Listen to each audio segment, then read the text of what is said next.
الحمدللہ وکفا والصلاة والسلام علی عباده الذین اصطفا خصوصاً علی افضلہم وخاتم النبیین محمد الامین وعلی آلہ وصحبہ اجمعین اما بعد فاعوذ باللہ من الشیطان الرجیم بسم اللہ الرحمن الرحیم ان الذين قالوا ربنا الله ثم استقاموا تتنزل عليهم الملائكة الا تخافوا ولا تحزنوا وابشروا بالجنة التي كنتم توعدون نحن اولياؤكم في الحياة الدنيا وفي الآخرة ولكم فيها ما تشتهي انفسكم ولكم فيها ما تدعون نزلا من غفور الرحیم صدق اللہ العظیم۔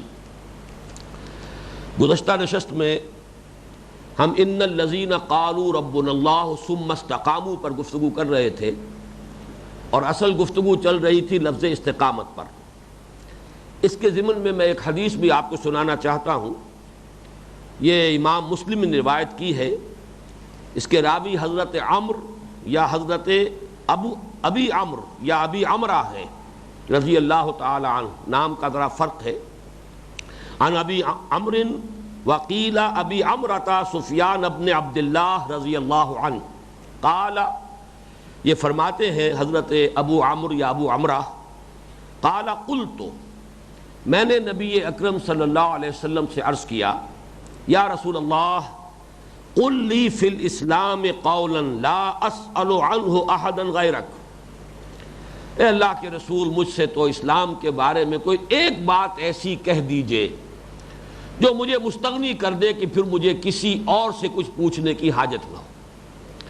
یعنی کوئی بہت جامع تعبیر، بہت ہی جامع بات ایسی مجھے بتا دے کہ جس میں کل دین کی حقیقت جو ہے وہ سمو دی جائے اور مجھے پھر کسی اور سے کچھ پوچھنے کی ضرورت نہ رہے۔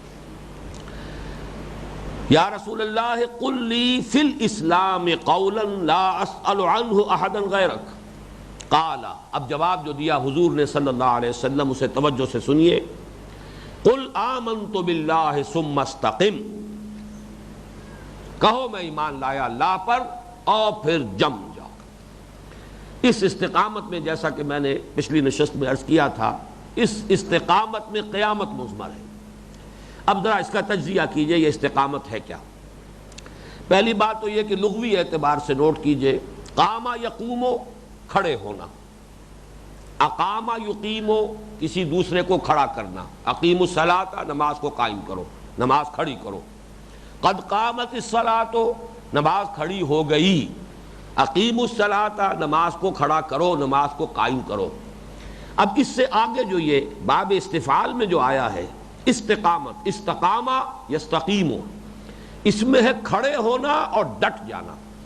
اردو کا لفظ ڈٹ جانا یہ ہے در حقیقت کہ جو اس کی صحیح ترین تعبیر کرتا ہے، جم جانا، ڈٹ جانا، کسی موقف پر قائم ہو جانا پختگی کے ساتھ، پھر کوئی مخالفت، کوئی چاہے وہ غیر مرئی ہو چاہے مرئی ہو، کوئی لالچ، کوئی بھی وہاں سے انسان کو ہلا نہ سکے، پائے ثبات میں جنبش نہ آئے۔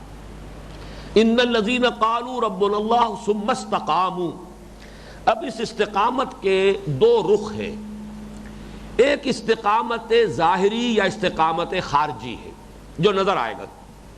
وہ استقامت کیا ہے؟ جب اللہ کو مان لیا یہ میرا رب ہے، میرا مالک ہے، میرا آقا ہے، اب اس کی اطاعت کیسے ممکن ہے کہ اب اس کے حکم سے سرتابی کی جائے؟ اطیعوا اللہ واطیعوا الرسول فإن تولیتم فإنما علی رسولنا البلاغ المبین، اطاعت کرو اللہ کی اور اطاعت کرو اس کے رسول کی، اور اگر تم روگردانی کرو گے تو جان لو ہمارے نبی کے ذمے صاف صاف پہنچا دینے کے سوا اور کچھ نہیں، ان کی ذمہ داری پہنچا دینے کی ہے، وہ ذمہ داری انہوں نے ادا کر دی، آگے ذمہ داری تمہاری ہے۔ تم نے مانا ہے اللہ کو، اب مانو اس کے حکم کو، اس کی اطاعت کرو، اس کے فرمان پر چلو، جو جس شے کو اس نے حلال کیا ہے اسی پر اکتفا کرو، جس شے کو حرام قرار دیا ہے اس سے رک جاؤ۔ یہ گویا کہ وہ استقامت خارجی ہے، استقامت ظاہری ہے۔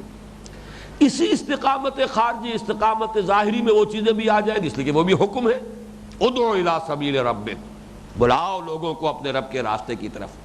یا آپ کا دعوت دینا دوسروں کو، یہ بھی تو ایک خارجی عمل نظر آئے گا۔ جہاد، قتال اللہ کی راہ میں، یہ سب استقامت ہے۔ استقامت صرف جو ہے اطاعت اس معنی میں نہیں کہ اس نے سور حرام کیا ہم نے نہیں کھایا، شراب کو حرام قرار دیا ہم نہیں پیتے، یہ بھی استقامت میں ہوگا، لیکن یہ ہے کہ جو ہمیں حکم دیے گئے ہیں، ان اقیم الدین، یہ بھی تو حکم ہے، اس کا حکم ہے دین کو قائم کرو۔ تو استقامت کے اندر استقامت خارجی یا استقامت ظاہری جو نظر آئے گی لوگوں کو، اس میں اپنا عمل، اس میں جہاد، قتال، وہ سارا دین کا مکمل جو ہے خلاصہ، اس کا جو عملی پہلو ہے جو لوگوں کی نگاہوں کے سامنے آئے گا، اس سب کو سمجھیے کہ وہ استقامت کا خارجی اور ظاہری پہلو ہے۔ ایک اسی استقامت کا داخلی اور باطنی پہلو ہے، قلبی، وہ دل کا ٹھک جانا، بئی معنی کہ یہ اشیاء، یہ عناصر، ان میں کسی میں کوئی شے نہیں، کوئی طاقت نہیں، لا حول ولا قوت الا باللہ، کوئی طاقت نہیں ہے، نہ نفع پہنچانے والی، نہ کسی کو خیر پہنچانے والی، نہ کسی کو ضرر پہنچانے والی، نہ کسی کو تکلیف پہنچانے والی، مگر اللہ کے ساتھ۔ اذن رب ہوگا، جیسا کہ ہم پڑھ چکے ہیں تفصیل کے ساتھ، جو اقسام شرک میں،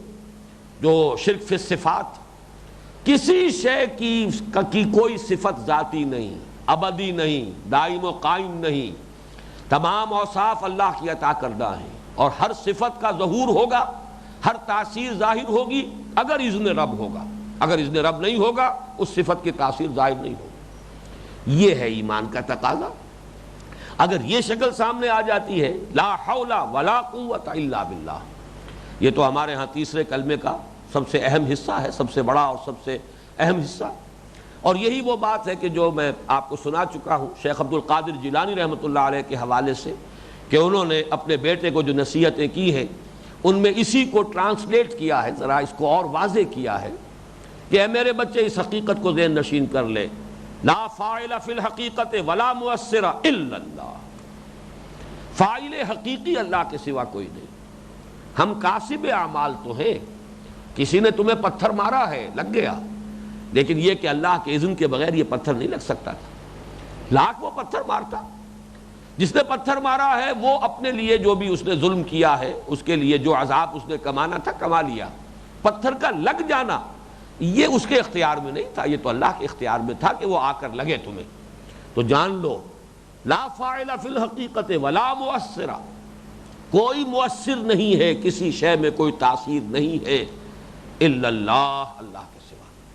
تو یہ در حقیقت جب یہ سامنے بات آ گئی تو اب میں ذرا تجزیہ کر رہا ہوں، اگرچہ یہ مضامین تفصیلاً آئیں گے اس منتخب نصاب کا جو حصہ دوم ہے، جس میں ایمان کے مباحث اب آئیں گے تفاصیل کے ساتھ، سورہ تغابن کے دوسرے رکوع میں یہ تمام مضامین آتے ہیں، لیکن دو حصے اس کے اہم ہیں، ایک راضی برضائے رب،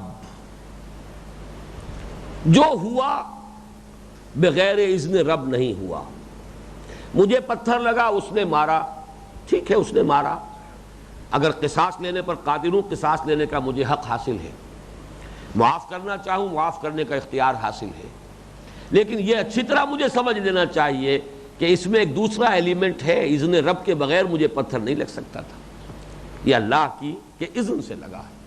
اب اگر اللہ کے اذن سے لگا ہے تو ہرچہ ساقی ما ریخت عین الطاف است، جو میرے ساقی کی طرف سے میرے پیالے میں انڈیل دیا جائے اس کا لطف و کرم ہی ہے۔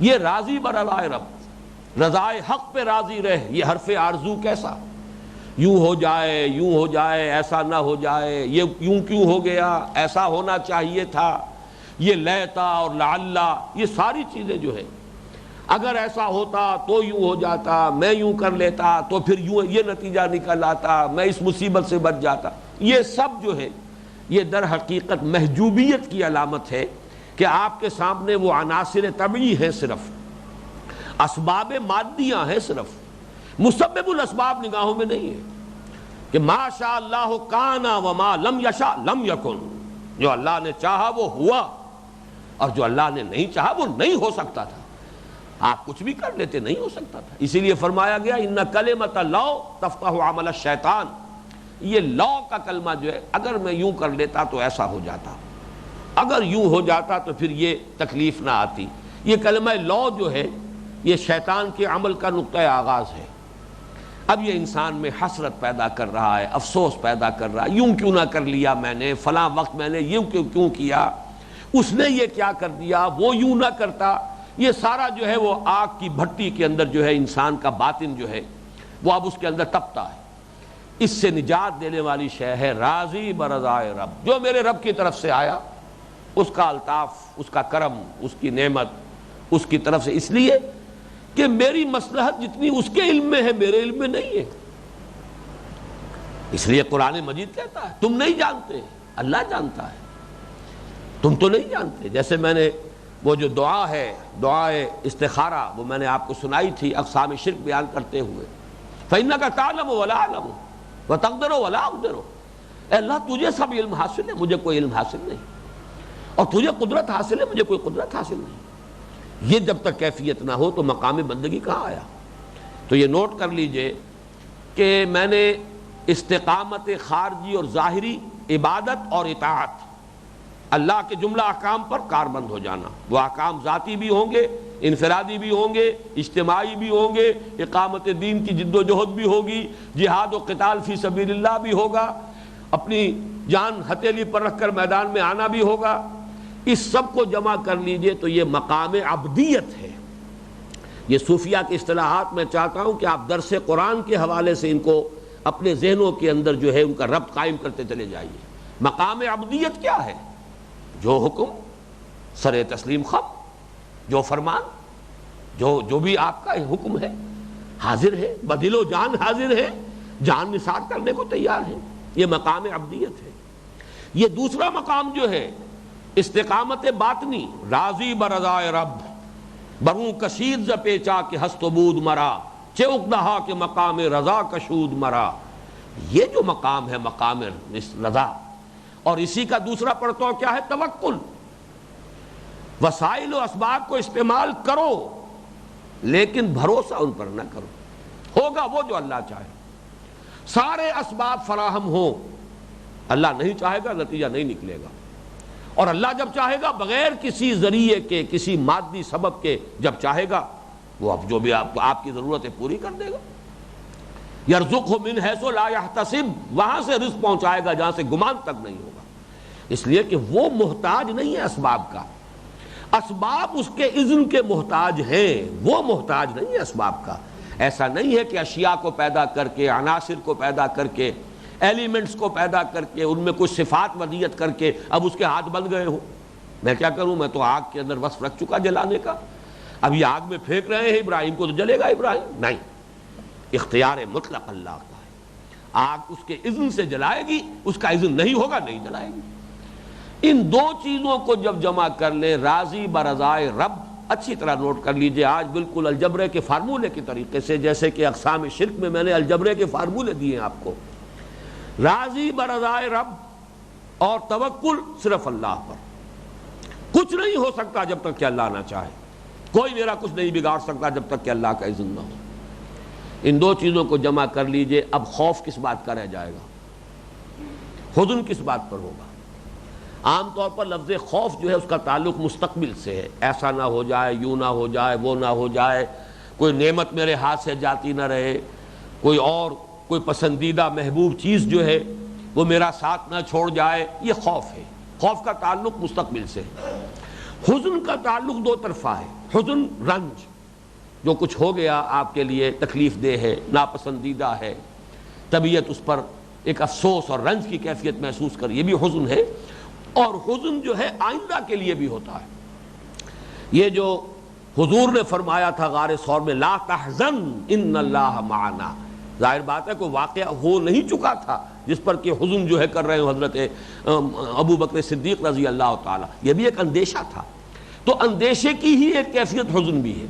خوف کا تعلق ماضی سے ہے، جو مستقبل سے ہے، جو کچھ ہوا ہے، جو کچھ ہونا ہے، اس کا اندیشہ، یوں نہ ہو جائے، ایسا نہ ہو جائے۔ اور حزن کا تعلق ماضی سے بھی ہے، جو کچھ ہو گیا ہے اس پر رنج اور غم اور افسوس، اور مستقبل سے بھی ہے کہ ایسا نہ ہو جائے۔ گویا کہ خوف اور حزن اس اعتبار سے مستقبل کے ساتھ متعلق ہونے کے اعتبار سے ایک دوسرے کے مترادف ہو جائیں گے، لیکن حزن کا چونکہ تعلق ماضی سے بھی ہے لہذا اس کا ایک علیحدہ مفہوم بھی ہے۔ ان دونوں کا زائل ہو جانا یہی مرتبہ ولایت ہے۔ مقام عبدیت اور مقام ولایت، یہ دو الفاظ آج نوٹ کر لیجئے۔ عبدیت اطاعت، عبادت، جو حکم ہو سر آنکھوں پر، جو فرمان ہے حاضر، بسر و چشم حاضر، بدل و جان حاضر، یہ مقام عبدیت ہے۔ سرتابی نہ ہو، انکار نہ ہو۔ اور یہ جو داخلی استقامت ہے، راضی برضائے رب، رضائے حق پہ راضی رہ، یہ حرف آرزو کیسا، خدا خالق، خدا مالک، خدا کا حکم تو کیسا، یہ خام خواہ کی آرزویں، خام خواہ کی تمنائیں، یہ تو جو اللہ چاہتا ہے وہ ہوتا ہے۔ مفت کیوں جان کھوتا ہے، جو خدا چاہتا ہے ہوتا ہے۔ بڑے آسان الفاظ میں یہ حقیقت جو ہے شاعروں نے بیان کی ہے، اور بہت صحیح حقیقت ہے۔ اسی طریقے سے کوئی آرزو یوں ہو جائے یوں نہ ہو جائے، اللہ بہتر جانتا ہے، اللہ جانتا ہے، تم نہیں جانتے۔ آسان تکرہوا شیئا وہو خیر لکم وآسان تحبوا شیئا وہو شر لکم واللہ یعلم وانتم لا تعلمون۔ ہو سکتا ہے تم کسی چیز کو ناپسند کرو درحالے کہ اس میں تمہارا خیر ہو، کوئی چیز تمہیں بڑی پسند ہو درحالے کہ اس میں تمہارے لیے برائی ہے، ضرر ہے، نقصان ہے۔ اللہ جانتا ہے، تم نہیں جانتے، تو تفویض کرو اپنا معاملہ اللہ کے حوالے کرو۔ فوض امری الی اللہ ان اللہ بصیر بالعباد۔ ان کیفیات باطنیہ کو جب جمع کر لیں گے، یہ ہے مرتبہ ولایت۔ اس کے لیے اب میں وہ 3 آیات آپ کو پھر سنا رہا ہوں۔ اب یہ 3 آیتوں کا ایک خوبصورت گلدستہ جو ہے، یہ سورہ یونس میں آیت 62، 63، 64۔ الا ان اولیاء اللہ لا خوف علیہم ولا هم یحزنون الذین آمنوا وکانوا یتقون۔ آگاہ ہو جاؤ، اللہ کے دوستوں کے لیے نہ کوئی خوف ہے نہ کوئی حزن ہے۔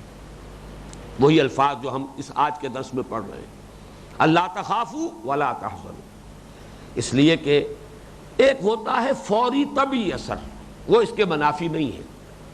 چیونٹی نے کاٹا آپ کا ہاتھ یا آپ کا پاؤں جو ہے، اس میں ایک حرکت پیدا ہو گئی، یہ ایک غیر اختیاری سی بات ہے، یہ تو ریفلیکس ایکشن ہے، اضطراری فعل ہے۔ اس درجے میں متاثر ہو جانا یہ اس کے منافی نہیں ہے، لیکن اس کا کوئی دائمی اور مستقل اثر انسان کے ذہن پر، سوچ پر، دل پر قائم ہو جائے، یہ ایمان کے منافی ہے۔ راضی برضائے رب، اور جو بھی آیا ہلکا سا پردہ آیا گیا، طبعی طور پر ایک اثر ہوا، فوری اثر ہوا، گیا۔ ٹرانزینٹ ہے ایک کیفیت کے جو ہو جائے، اس کے اندر کوئی دوام اور استقلال اگر ہے تو بس ایمان کے منافی ہے۔ یہ ہے مرتبہ ولایت۔ لیکن یہاں نوٹ کیجئے، کون ہوتے ہیں ولی؟ ولی جو ہے ان کے سروں پر کوئی سینگ نہیں ہوتے، ولی کوئی علیحدہ نوع نہیں ہے انسانوں کی، یہی انسان ہے۔ ایمان حقیقی ہو، تقوی واقعی ہو، وہی ولی ہے۔ ولی اور ہے کون؟ الا ان اولیاء اللہ لا خوف علیہم ولا هم یحزنون الذین آمنوا وکانوا یتقون۔ ولی کی ڈیفینیشن تو یہ ہے۔ ایمان ہی کی گہرائی ہوتی ہے در حقیقت جو درجہ احسان تک انسان کو لے جاتی ہے۔ وہ ایمان اتنا گہرا ہو جائے، کانک تراہ فإن لم تکن تراہ فإنہ یراک، وہ علم الیقین، عین الیقین کے درجے کو اور حق الیقین کے درجے کو پہنچ جائے، یہی ایمان کا درجہ ہے۔ تو ایمان ہی ہے در حقیقت اسی کا ایک درجہ، اسی کی گہرائی اور گہرائی جو ہے اس کا ایک درجہ یہ ہے الذین آمنوا وکانوا یتقون۔ اب دیکھیے تقابل کے لیے میں یہ عرض کر رہا ہوں، فرمایا لہم البشریٰ فی الحیات الدنیا وفی الآخرہ، ان کے لیے بشارتیں ہیں دنیا کی زندگی میں بھی اور آخرت میں بھی۔ اور یہاں جو ہم آیات پڑھ رہے ہیں فرشتے کیا کہتے ہیں؟ تتنزل علیہم الملائکۃ الا تخافوا ولا تحزنوا وابشروا بالجنۃ التی کنتم توعدون۔ وہی لفظ بشارت یہاں بھی ہے، بشارت حاصل کرو اس جنت کی جس کا تم سے وعدہ کیا جاتا رہا۔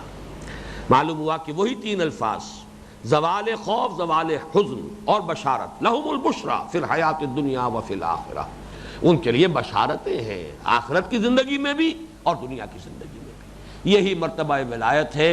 تو گویا کہ یہاں اس لفظ استقامت میں استقامت خارجی اور ظاہری ہے تو مقام عبدیت ہے، استقامت باطنی ہے راضی برضائے رب اور توکل علی اللہ، یہ دونوں چیزیں اگر حاصل ہو گئی ہے یہ مرتبہ ولایت ہے۔ اب آئیے اس آیت میں استقامت ہے کے حوالے سے ایک حدیث میں آپ کو آج اور سنا دینا چاہتا ہوں یہ حضرت ابو ہریرہ سے مروی ہے، اور یہ بھی مسلم شریف کی روایت ہے، صحیح مسلم کی۔ ان ابی ہریرہ قال قال رسول اللہ صلی اللہ علیہ وسلم قاربوا وسددوا واعلموا انہ لن ینجو احد منکم بعملہ۔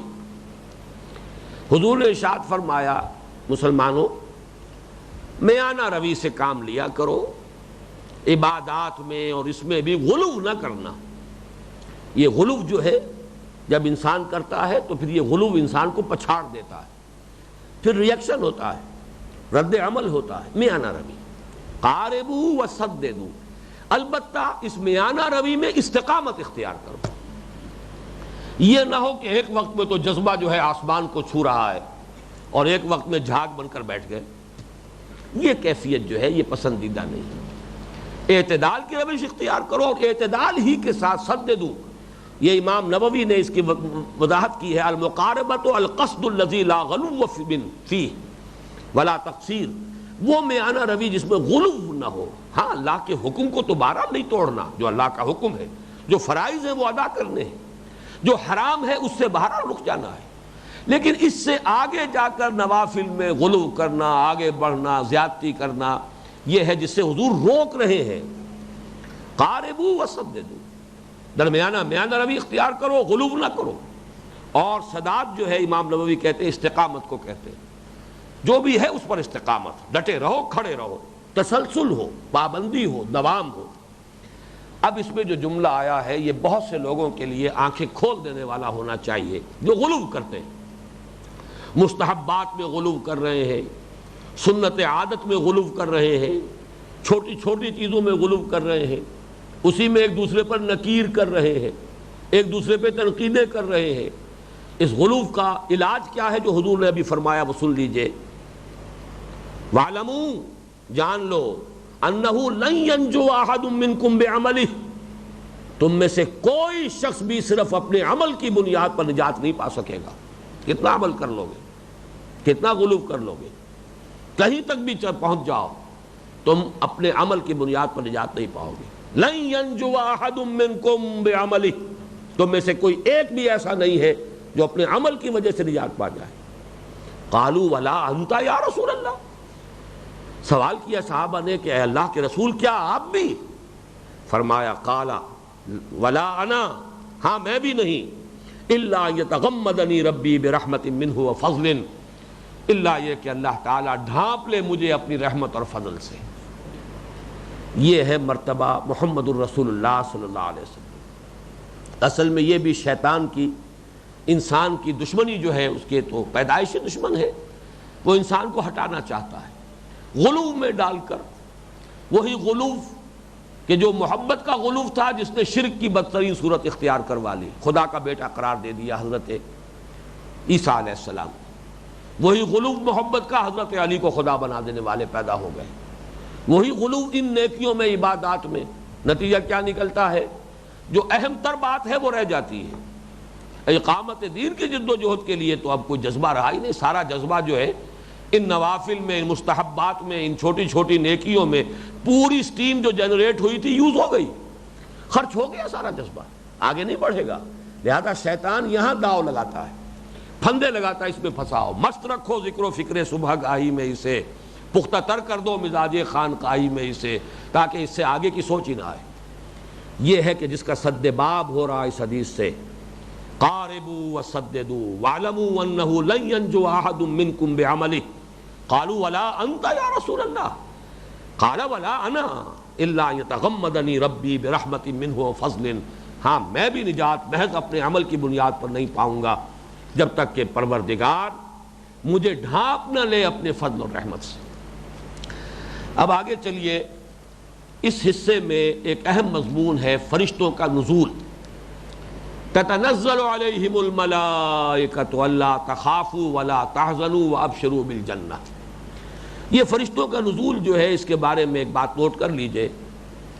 ایک بات تو اس میں متفق علیہ ہے، اجماعی ہے، کوئی اختلاف نہیں، اور بہت سے لوگوں کا تجربہ ہے، بہت سے نیک لوگوں کے انتقال کے وقت کی یہ خبر بہت تواتر کے ساتھ نقل ہوئی ہے کہ جب عالم نزع کی کیفیت ہوتی تھی تو کہتے تھے ہٹ جاؤ، راستہ دو. معلوم ہوتا تھا انہیں کوئی نظر آ رہے ہیں، کوئی نورانی ہستیاں ہیں جو آ رہی ہیں جن کا استقبال وہ کرنا چاہتا ہے.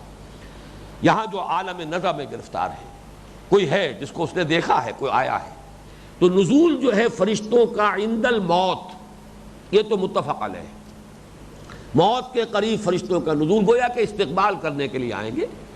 عالم خلق سے عالم امر کی شے عالم امر کو لوٹ رہی ہے، اس عالم امر ہی کے کارندے آ رہے ہیں. فرشتے کون ہیں؟ عالم امر کے کارندے ہیں، وہ آ رہے ہیں استقبال کے لیے.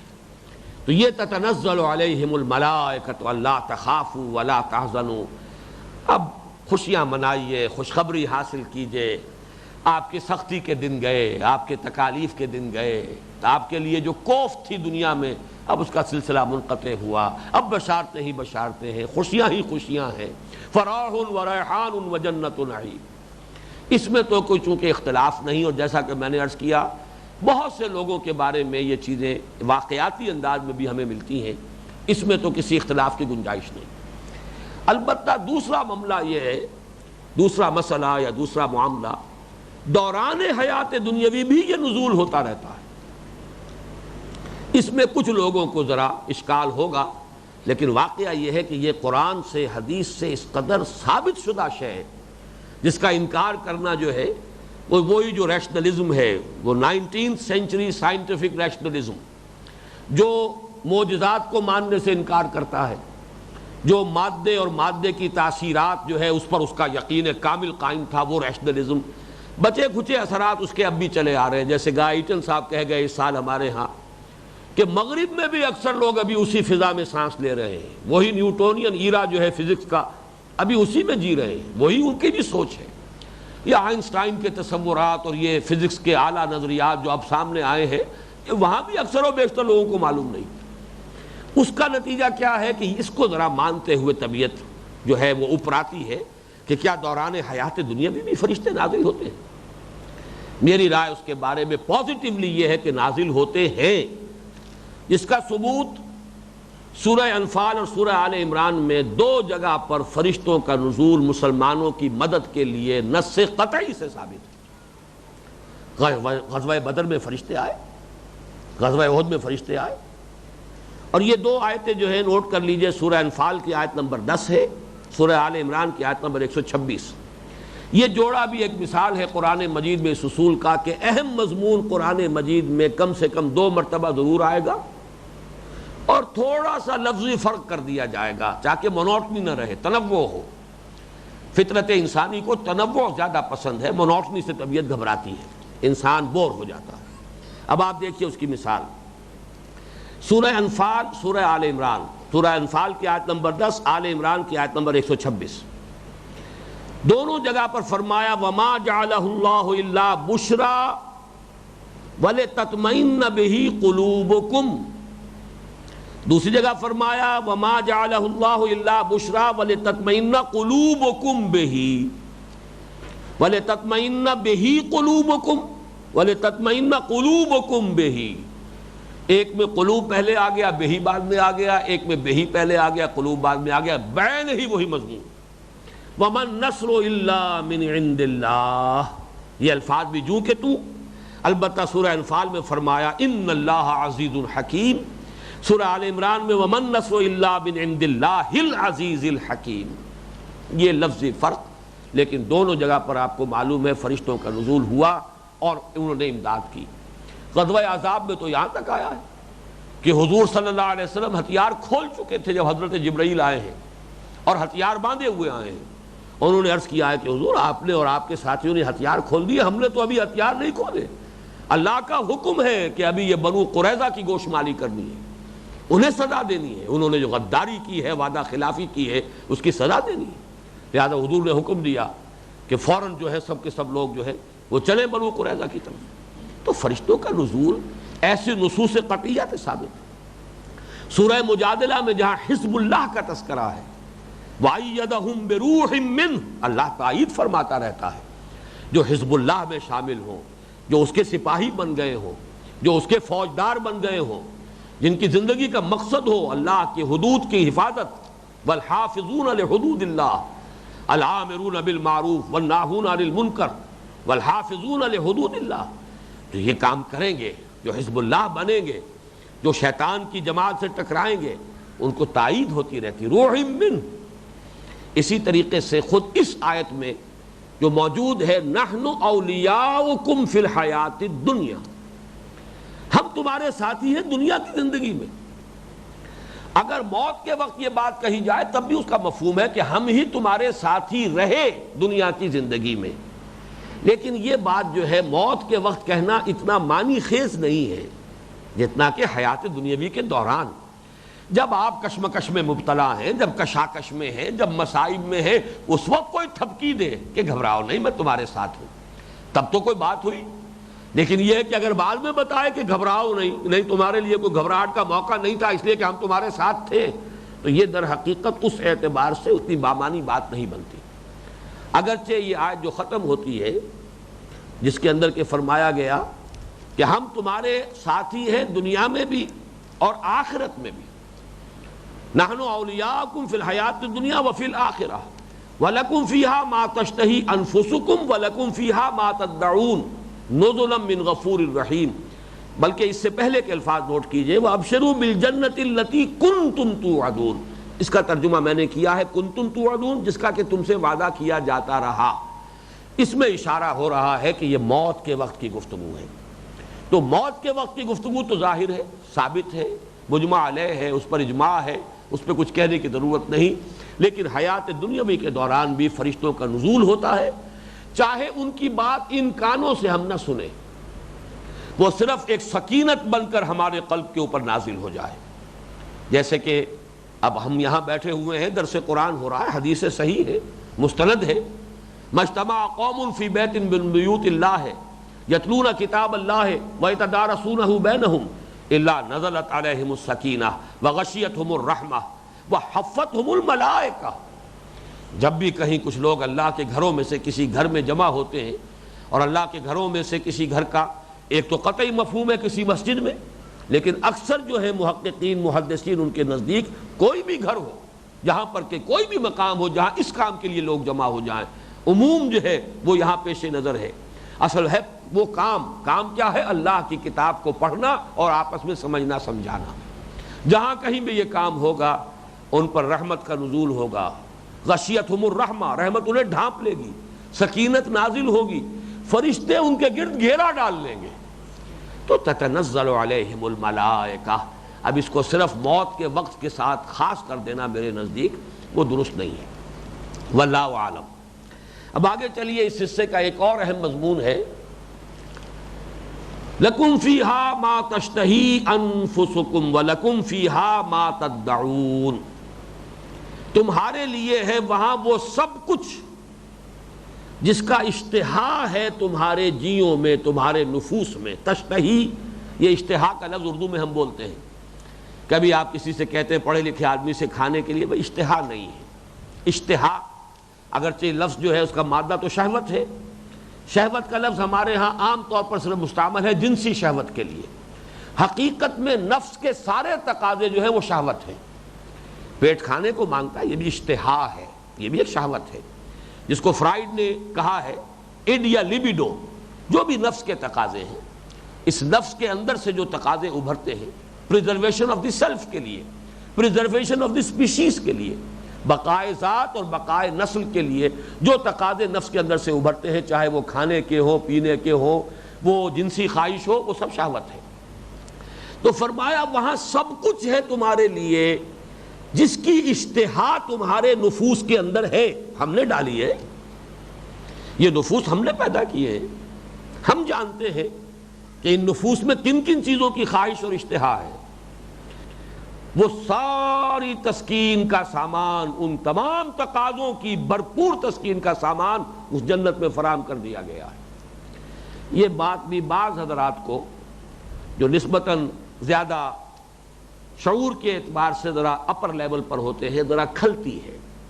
یہ کیا قرآن مجید میں حور و قصور کا تذکرہ ہو رہا ہے اور کھانے پینے کی نعمتوں کا تذکرہ ہو رہا ہے، یہ ساری چیزیں جو ہے یہ تو بڑے انسان کے بڑے سفلی تقاضے ہیں. بڑے ادنا تقاضے ہیں، یہ تو نفس کے تقاضے ہیں، تو بعض اوقات طبیعت جو ہے منقبض ہوتی ہے۔ اور میں نے بارہا یہ بات عرض کی، اب بھی یاد آ گئی ہے تو بیان کر رہا ہوں، خود میری یہ کیفیت رہی ہے بہت عرصے تک۔ غض بصر کرتا تھا، جب قرآن مجید کے ان مقامات سے گزرتا تھا تو غض بصر کر کے ذہناً گزر جاتا تھا، یعنی بات اچھی نہیں لگتی تھی کہ کیا ذکر ہو رہا ہے حوروں کا اور کچھ، اور ان کی پھر ان کی رنگت، ان کی آنکھیں ایسی خوبصورت ہوں گی، اور ان کے وہ جو بھی ساری تفاصیلیں جانے کی ضرورت نہیں ہے، تو طبیعت میں کچھ انقباض سا ہوتا تھا۔ اب میں نہیں کہہ سکتا، یہ تو میرا تجربہ ہے، جب پہلی مرتبہ میں نے جو شیخ القراء تھے محمود خلیل حسری، ان کی تلاوت کا ریکارڈ سنا ہے سورہ رحمان کا، اور سورہ رحمان ان میں سے جن میں میں غض بصر کر کے گزرتا تھا، اس کے تیسرے رکوع میں سے۔ پھر کچھ سالوں کے بعد اللہ تعالیٰ کا مجھ پر خاص فضل ہوا، یہ تو کراچی میں وہ کہیں آئے تھے 54 میں، صدر ناصر صاحب جب آئے تھے دورے پر پاکستان کے، یا تو 58 ہے یا 54 ہے، اس وقت آئے تھے شیخ محمود خلیل حسری ان کے ساتھ۔ اس وقت انہوں نے جن صورتوں کی تلاوت کراچی میں کی تھی ان میں سے سورہ رحمان بھی تھی۔ پھر بہت عرصے کے بعد لاہور میں بھی آئے، یہاں جامعہ اشرفیہ میں ان کا ایک محفل قرات ہوئی، وہاں سورہ واقعہ، اور سورہ واقعہ میں بھی وہی مضامین ہیں، وہ تو دونوں صورتیں جو ہیں جڑواں ہیں، ایک ہی مضمون ہے دونوں میں۔ تو غض بصر کرتا تھا میں، لیکن یہ قرات سننے کے بعد معلوم ہوا کہ کوئی جالا سا تھا دل کے اوپر سے، کوئی حجاب تھا جو اتر گیا، کوئی عقلی توجیہ میرے پاس نہیں ہے۔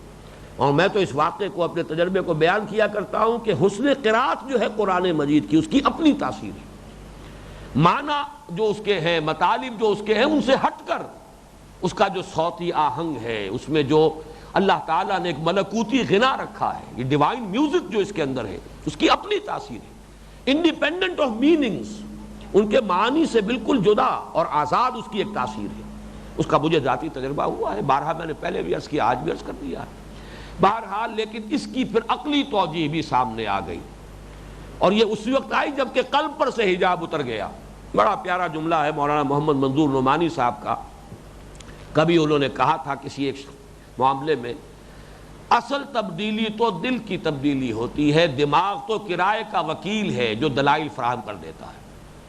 وکیل کا کام کیا ہے؟ کسی مقدمے کا مدعی چلا جائے اس کے حق میں دلائل نکال دے گا، اگر اسی مقدمے کا مدعا علیہ اس کے پاس آ گیا ہوتا اس کے لیے دلائل کے انبار لگا دے گا۔ تو وکیل کا کام تو یہ، جو پیسے دے، جو فیس دے، وہ اپنے حق میں دلائل جو ہے اس سے اس کے انبار لگوا لے۔ تبدیلی دل کی ہوتی ہے، تو میرا بھی یہ تجربہ بھی ہے اس کا، جب دل پر سے وہ غبار اتر گیا تو عقلی توجیہ بھی سامنے آ گئی، ورنہ یہ کہ جب تک وہ دل پر غبار تھا وہ عقلی توجیہ جو ہے وہ سامنے نہیں آ رہی تھی۔ اور توجیہ کیا ہے اس کو اچھی طرح سمجھ لیجئے، خالص منطقی بات ہے، 100% درست۔ اس دنیا میں اللہ کا ایک بندہ اپنے نفس کے تقاضوں کی لگام کھینچ کر رکھتا ہے، نفس چاہتا ہے یہ شے مجھے حاصل ہو جائے، آپ کہتے ہیں نہیں حرام ہے، آپ نے ڈینائی کیا، اس کو روک دیا، اس کو آپ نے اس کی لگام کھینچی۔ وَنَهَى النَّفْسَ عَنِ الْهَوَىٰ أَمَّا مَنْ خَافَ مَقَامَ رَبِّهِ وَنَهَى النَّفْسَ عَنِ الْهَوَىٰ، خواہش کو آپ نے تھاما۔ آپ بھی حرام خوریاں کریں، اللہ تللے ہو جائیں گے۔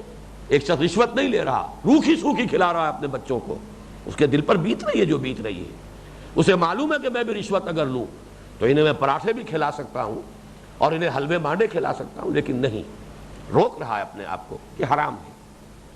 سودی کاروبار بھی ساتھ لپیٹ رہا ہے، نظر آ رہا ہے، بینک کی سروس چھوڑ رہا ہے، نظر آ رہا ہے کہ یہاں 15,000 کی تنخواہ مجھے مل رہی ہے، باہر شاید 5,000 کی مجھے تنخواہ کی ملازمت نہ مل سکے، روک رہا ہے۔ اس کا لازمی منطقی نتیجہ یہی ہونا چاہیے کہ جن جن خواہشات نفسانی سے اس نے اپنے آپ کو یہاں روکا ہے، اس کا بدلہ یہی ہونا چاہیے کہ اس کی بھرپور تسکین کا سامان فراہم کر دیا جائے۔ لَكُمْ فِيهَا مَا تَشْتَهِي أَنفُسُكُمْ، وہ سارا سامان تو ہم نے وہاں فراہم کر ہی دیا ہے، جس جس شے کی اشتہا تمہارے اندر ہے وہ سب ہم نے فراہم کر دی۔ البتہ اس کا اگلا مرحلہ بھی ہے، وَلَكُمْ فِيهَا مَا تَدَّعُونَ، اور تمہیں وہاں مل جائے گی ہر وہ شے جو طلب کرو گے۔ یہ طلب کرنا جو ہے یہ دوسرا مرحلہ ہے۔ ظاہر بات ہے اس میں ہر انسان کی ذہنی سطح، اس کا ذوق، اس کا مزاج، کوئی کچھ مانگے گا، کوئی کچھ مانگے گا۔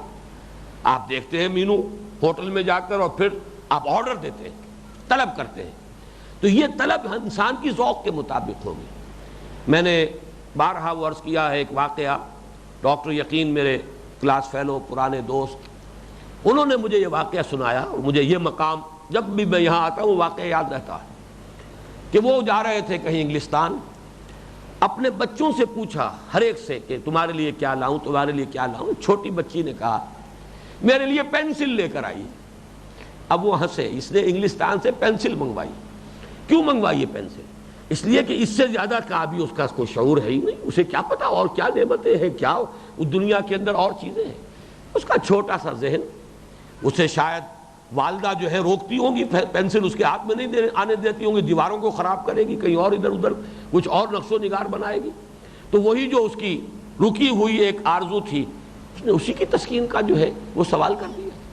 یہ معاملہ ہوگا ہر شخص کے ساتھ جداگانہ، متفاوت، یہ فرق و تفاوت ہوگا اپنے اپنے لیول آف کانشسنس کے اعتبار سے، اپنے شعور کے اعتبار سے۔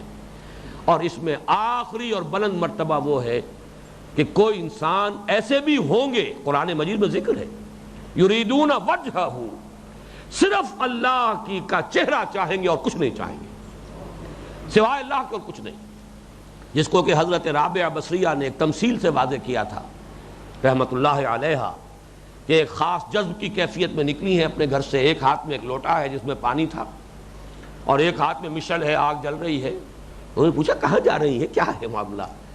کہ اس مشعل سے جنت کو جلانے جا رہی ہوں، اور اس پانی سے جہنم کو بجھانے جا رہی ہوں، تاکہ لوگ اللہ کو صرف اللہ کے لیے چاہیں، جنت کے طلب میں اور دوزخ سے بچنے کے لیے نہ چاہیں۔ یہ میں عرض کر دوں کہ یہ کوئی سند نہیں، یہ کوئی قرآن نہیں، کوئی حدیث نہیں، ایک خاص کیفیت ہے، ایک جذب کی سی کیفیت ہے، لیکن اس کے اندر جو چیز مضمر ہے وہ یہی ہے، یریدون وجہہ لا تعد عیناک عنہم، یہ لوگ کہ جو صرف ہمارے چہرے انور کی ضیاء کے طالب ہیں، انہیں اور کچھ نہیں چاہیے۔ یہی وجہ ہے کہ یہ بات آئی ہے صراحت کے ساتھ روایات میں کہ آخری نعمت جو ملے گی جنت والوں کو وہ اللہ کا دیدار ہوگا۔ یہ سب سے آخری دولت اور سب سے آخری نعمت جو ملے گی وہ دیدار باری تعالیٰ ہے۔ اس کے بعد اور کسی شے کی کوئی طلب، کوئی خواہش باقی نہیں رہے گی۔